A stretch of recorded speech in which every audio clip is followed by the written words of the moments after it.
मोदी जी ने जो हट किए कि हमने इसको ये संविधान लगाना है तो लगाना है, चाहे वो किसान भाई कितने भी बैठे रहें, चाहे कुछ भी बैठ रहे, अपने कदम जो आगे बढ़ गए वो पीछे हटाना नहीं है।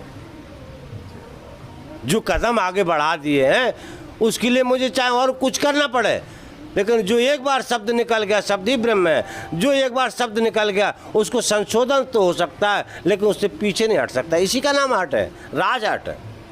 जय श्री महाकाल साथियों, एक और प्रश्न निकल के आता है यहाँ पर कि हठ योग क्या है, इससे क्या आशय समझ सकते हैं। चलिए हम बाबा से पूछते हैं।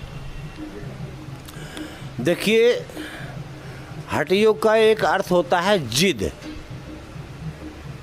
हठ योग का एक अर्थ होता है आकांक्षा, किसी वस्तु की आकांक्षा कि हमको ये वस्तु प्राप्त करना ही है, हमको चाहे कितनी मेहनत क्यों ना करना पड़े, हम उस चीज़ को प्राप्त करके ही रहेंगे। इसका नाम हठ योग है। अब भौतिक दृष्टियों के लिए हठ योग करना नादानी है, संसार के पदार्थों के लिए हठ योग करना नादानी है। अथा तो ब्रह्म जिज्ञासा, अगर हठ योग करना भी है तो ऐसी चीज़ का हठ योग करो कि जिस चीज़ को पाने के बाद में कुछ पाना शेष न रह जाए। जैसे कि ध्रुव को भी हठ योग ही कहा गया है। ध्रुव ने जो हठ योग किया है कि हमको ईश्वर की प्राप्ति ही करना है, हमको पिता की गोद में ही बैठना है, जब तक मैं वापस लौट करके नहीं जाऊंगा।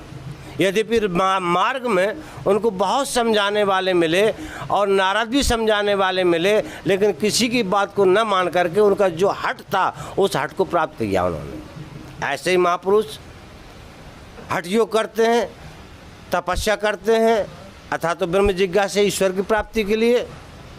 अपने हड्डियों को भी दीमक खा जाए बैठे बैठे, समाधि लेते लेते वो एकदम चाहे युग युगांतर क्यों ना बीत जाए, जन्म कोट लग रगर हमारी, बरहो शंभु न तो रहो कुंवारी। पार्वती ने भगवान शिव के लिए इतनी तपस्या किया, सप्तऋषियों से कह दिया कि बोले एक जन्म की चली गई, जन्म कोट लग, हमारे कोठान कोट जन्म क्यों ना लेना पड़े, हमको शिव प्राप्त करना है तो प्राप्त करना ही है। ये इसी का नाम हठ योग है। दूसरी बात, हठ योग जो है ना अपने लक्ष्य को पहुंचाता है यदि दृढ़ है तो। संकल्प मूला कामो वे यज्ञ संकल्प संभवा, व्रत नियम धर्मार्थ से सर्वे संकल्प जास्मृता। संकल्प का नाम ही एक हठ योग है। हमारा संकल्प पूरा हो जाए उसके लिए मुझे क्या क्या ना करना पड़े, बस इसी का नाम हठ योग है। अम्बा अम्बे अम्बालिका, ये काशी नरेश की 3 पुत्रियां थीं और उनमें से अम्बा जो थी वो मन ही मन में किसी दूसरे को अपना पति चुन चुकी थी। भीष्म पितामह बल के कारण से उसका हरण करके लेकर के आए। जब बात आई राज दरबार में तो उसने कहा बोले हम मन ही मन में दूसरे शैल नरेश को अपना पति चुन चुकी हूँ। तो भीष्म पितामह ने कहा तो बोले हम तुमको बाइज्जत वापस भेजता हूँ। और उसको भेजा गया और उसने जो है ना स्वीकार नहीं किया, बोले हम हारी हुई वस्तु स्वीकार नहीं करते हैं। तब फिर वो वापस लौट करके आए तो उसने कहा कि पितामह आप या तो मुझे स्वीकार करो। तो पितामह बोले नहीं नहीं नहीं, बोला मेरा संकल्प है, मेरा हठ योग है, हम अव्वल जीवन बाल ब्रह्मचारी रहेंगे, ये मेरा हठ योग है, मैं किसी के साथ शादी नहीं कर सकते, मैंने ये संकल्प ले लिया। तो अम्बा ने भी संकल्प लिया, बोले मैं हस्तिनापुर नरेश की इस सभा में यह संकल्प करता हूँ कि मुझे जन्म पे जन्म क्यों ना लेना पड़े, लेकिन हम इसका प्रतिशोध लेकर के रहेंगे। इसी का नाम हठ योग है। और अम्बा ने शिखंडी बन करके अपना प्रतिशोध लिया। इसी का नाम हठ योग है। जो अपने संकल्प को पूर्ण कर ले बस वही हठ योग है। उस हठ योग में रास्ते में अनेक प्रकार के कष्ट आते हैं, अनेक प्रकार के दुख आते हैं। उन दुखों को सहन करना, उन तितिक्षाओं को सहन करने का ही नाम तपस्या है। किसी भी चीज़ को प्राप्त करने के लिए कष्ट तो होते ही है, इसलिए तितिक्षाओं को सहन करने का ही नाम तप है। और जिन्होंने तितिक्षाओं को सहन किया उसी ने बहुत कुछ प्राप्त किया है और ईश्वर को भी प्राप्त किया। बाबा, हठ योग में एक बाल हठ, त्रिया हठ, इनके बारे में आप थोड़ा सा वर्णन करें। देखो, हट चाहे बाल हट हो, चाहे राज हट हो, चाहे त्रिया हट हो, चाहे योग हट हो, हट की परिभाषा तो एक ही मैंने आपको बताया कि अपने लक्ष्य को प्राप्त करने के लिए चाहे कुछ भी करना पड़ जाए, उसी का नाम हट है।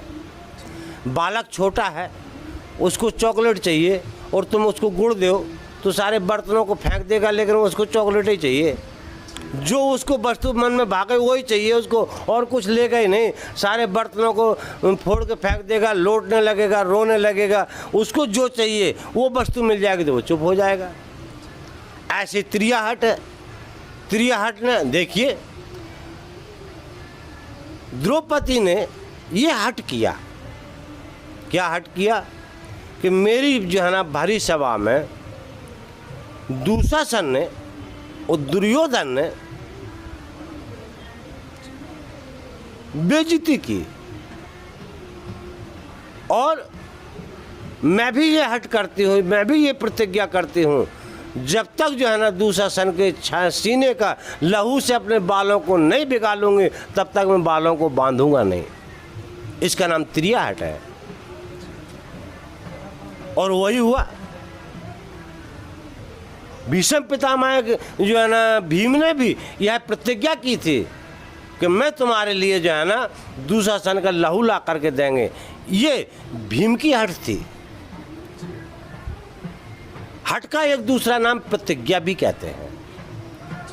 जिसने जो प्रतिज्ञा की है, प्रतिज्ञा का नाम ही हट है कि हम ये प्रतिज्ञा करते हैं, चाहे मुझे कुछ भी करना पड़े, चाहे हमको इस जन्म नहीं कई जन्म लेना पड़े, हमको ईश्वर की प्राप्ति करना तो करना ही है। ये मेरा हट है। अतः तो ब्रह्म जिज्ञासा, परमात्मा की प्राप्ति। ये त्रिया हट है, बाल हट है, योग हट है, राज हट है। राज हट में चाहे फिर कुछ भी हो जाए, राज की बर्बादी हो जाए,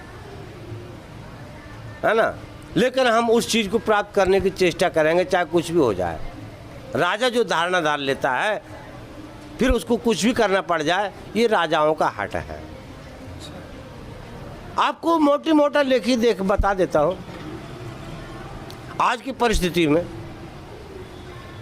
मोदी जी ने जो हट किए कि हमने इसको ये संविधान लगाना है तो लगाना है, चाहे वो किसान भाई कितने भी बैठे रहें, चाहे कुछ भी बैठ रहे, अपने कदम जो आगे बढ़ गए वो पीछे हटाना नहीं है। जो कदम आगे बढ़ा दिए हैं उसके लिए मुझे चाहे और कुछ करना पड़े, लेकिन जो एक बार शब्द निकल गया, शब्द ही ब्रह्म है, जो एक बार शब्द निकल गया उसको संशोधन तो हो सकता है, लेकिन उससे पीछे नहीं हट सकता। इसी का नाम हट है, राज हट है। आगे क्या होगा क्या नहीं होगा ये तो ईश्वर ही जाने, लेकिन इसी का नाम हट है कि हमने जो संविधान लागू कर दिया वो कर दिया। लोग बागों ने कितना विरोध किया, नोटबंदी कर दिया तो कर दिया, करते रहो तुम विरोध, जो हमको करना था वो कर दिया। इसी का नाम हट है, राज हट इसको कहते हैं, राज हट। राजा ने जो बोल दिया, जो निर्णय कर दिया संविधान से लेकर के, बस वो कर दिया, उसी का नाम हट है। पीछे चिल्लाते रहो कोई भी।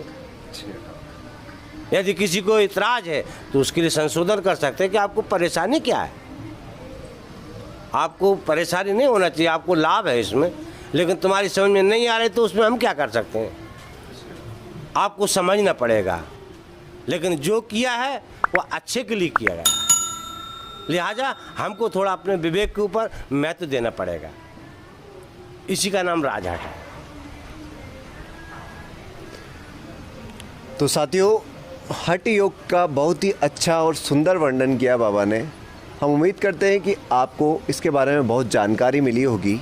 अगर आपसे आपके लिए इससे और भी संबंधित प्रश्न हैं तो आप हमें कमेंट करें।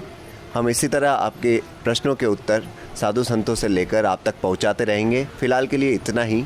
जय श्री महाकाल।